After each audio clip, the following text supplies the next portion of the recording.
as you're asking all of these questions, these are what I'm thinking of is how common these kinds of questions and concerns and issues and whatever are for young adults as they move into getting married, and people whose faith is really important to them and where they really want to integrate their faith into their marriage and into their sexuality and into their life in a really full, rich way, but are noticing that they didn't really get the pieces all put together very well from their church culture and from the wider culture.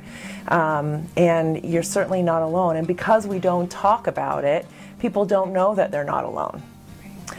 So one of my hopes is to begin to bring these kinds of conversations into the light, so we can talk about it, not feel so alone, feel like, okay, we're in a community, these are good questions, these are wonderful questions, and how do we understand sexuality in the way that God had hoped we would experience it, So several years ago I started working on a book to actually hopefully do this, because I hadn't found one that was doing that kind of explained a little bit about what happened in the development of the Christian church where we got so off track, and well, what had the Hebrews been doing, the Jewish people had been doing that we walked away from, that I would have loved to have learned when I was growing up, and I think other people would have loved to have learned. Where we talk about that a little bit, and in the book we talk about how you heal when you had big holes or you had experiences that were hurtful to you or whatever, and how you heal from that, and then how you end up learning to actually bring sacred sexual practices into your relationship.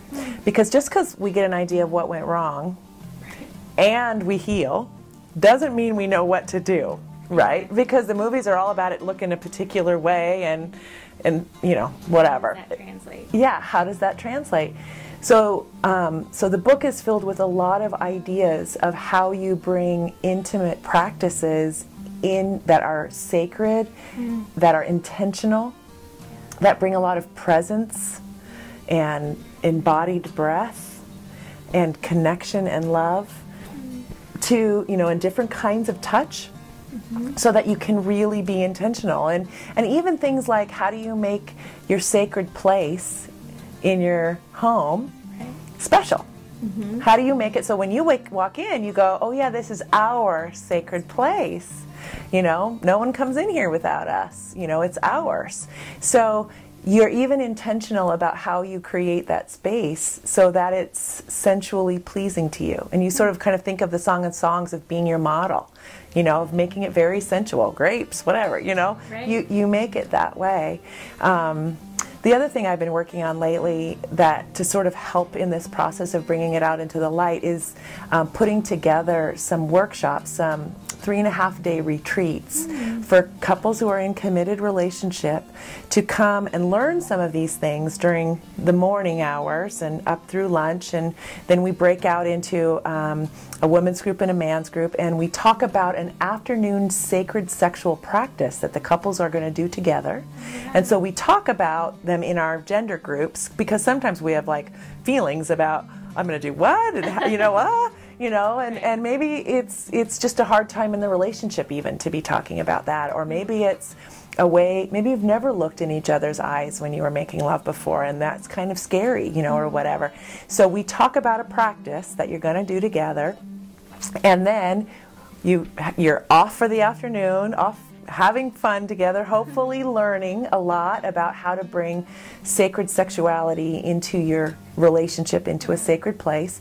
And then we have dinner on your own, and then we come back together at like 7 at night for an hour or so, and we talk about what we learned, just each of us individually. What did I learn about me? What did I learn about me as I was listening this morning, and as I was engaging in touch or receiving touch or giving touch this afternoon? What am I learning about the integration of these things? And one of the things I've found is that when you spend 3.5 days and you're off at a hotel, like you don't go home, this whole thing is just devoted to this, and you really focus on it, you can do a lot of your own healing and a lot of experiencing something together. So now when you leave, it's not just head knowledge, and it's not just talk, but it's actually bodied.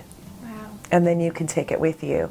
And hopefully the combination of the book and those experiences will help people begin to bring it to the light and have more of what I think we were created to have, you know? I think that's a really neat concept. Yeah, I think it's going to be fun.